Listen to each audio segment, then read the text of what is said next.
Welcome to Standard & Poor's September Loan Market Overview Clip. I'm Steve Miller, a member of Standard & Poor's Leverage Commentary and Data Team, a unit not part of S&P's rating agency.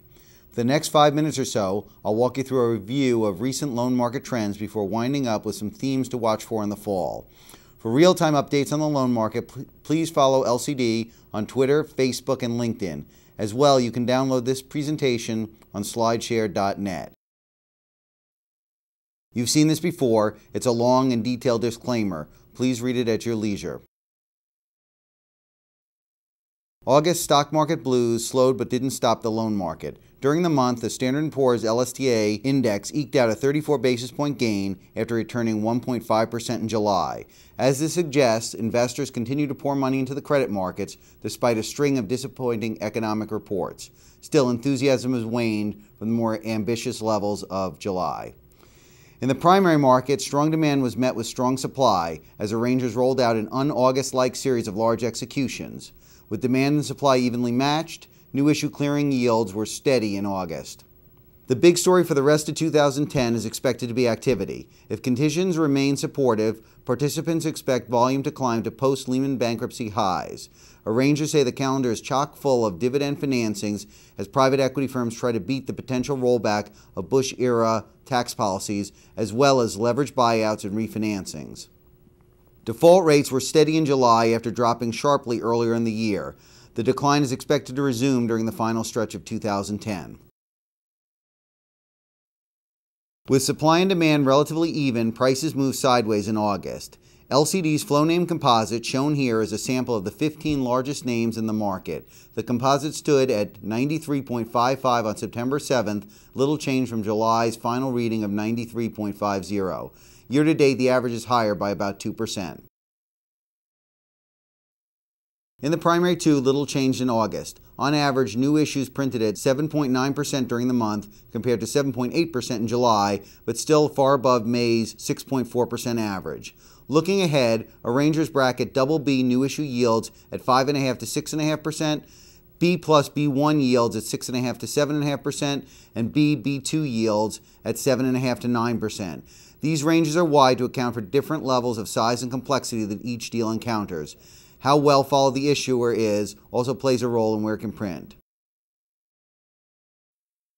This chart shows the return by month of the Standard & Poor's LSTA loan index. As mentioned before, the index was up 34 basis points in August after climbing 1.5% in July. Over the first 8 months of 2010, loans have returned 5.3%.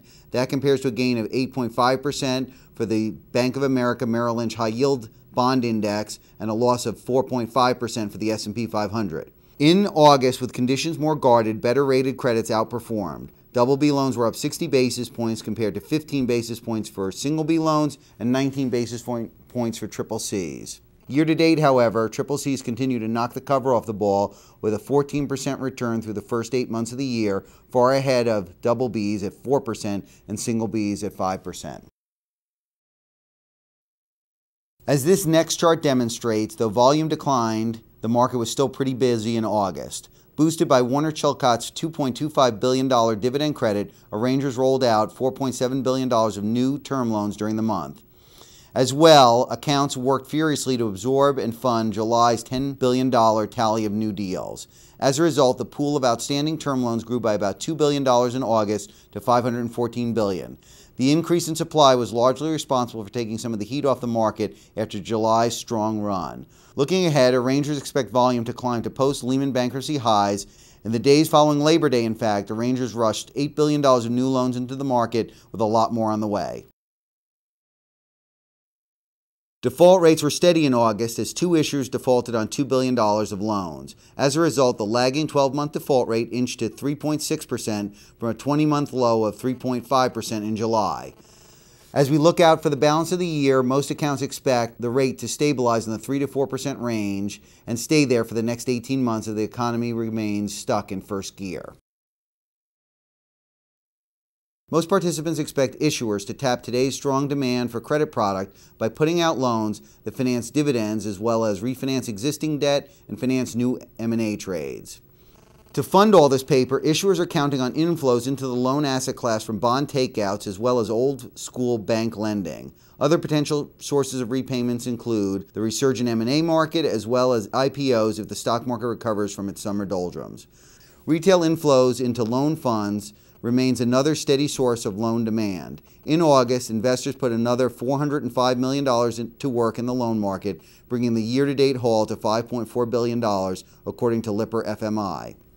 Finally, default rates appear likely to push further in the months ahead, what with the percent of loans that Standard & Poor's has downgraded to CCC at a recent low of just 0.1% over the past 3 months, and just 4% of performing loans trading at severely distressed levels, down from 2009's average of 31%.